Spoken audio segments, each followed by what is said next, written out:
Okay, I just was working on the Ski Whiz and I thought I'd drop a quick video for you guys. I got the clutch pulled off today, which I've been trying to do for a long time. Here it is, the original, I believe it's either a Drummond or a Salisbury clutch. I'm not sure anymore which.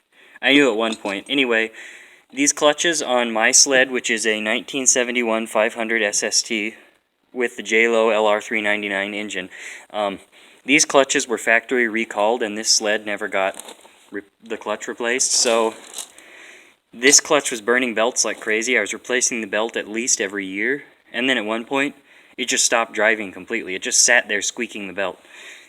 I cleaned the clutch and everything, hoping to not have to replace it, but there was nothing to do to it.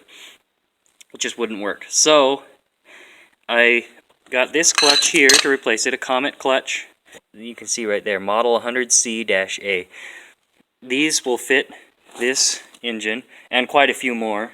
How I got this clutch off. So first thing, because it was a big problem for me, it took me months to figure out how this stupid thing came off. So I just thought I'd drop a video so that everyone else could figure it out a little quicker. So what I did, of course, you have to take the bolt out first, then you take the top of the clutch off, take off the first pulley, spring comes right off, this bushing, this bushing. Then what will be left on the sled is this side of the pulley.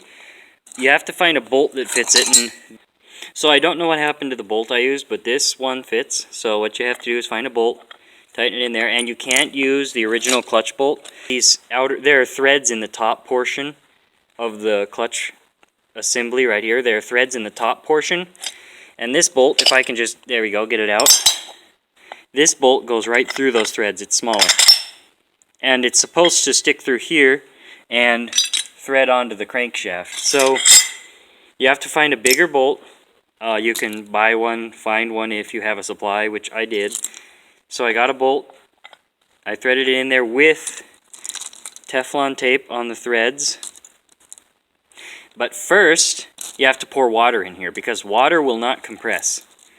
Water doesn't compress, so with Teflon tape on the threads of the bolt, threading the bolt in there, you compress down hard on the water, and the water actually pops the clutch off itself. So once I had the water and the bolt put in, I took a long ratchet and I tapped on the back of the pulley a little bit, and it just exploded off of there in my face. I've seen people use that method before, and I didn't know if it worked, so I decided to try it.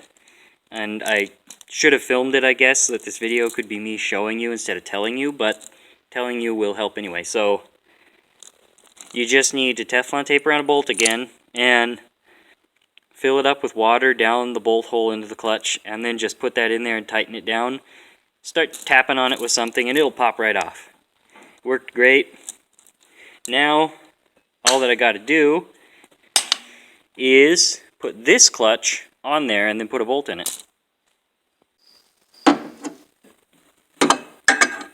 There we go, got it slid on there. And there we have it. It's on. I just need to get a longer bolt because the original bolt for the original clutch isn't quite long enough to reach. Isn't long enough to reach the threads in there, but that's all. So make sure to like, comment, and subscribe because this winter, this sled's going to be out on the snow again. Providing we get snow.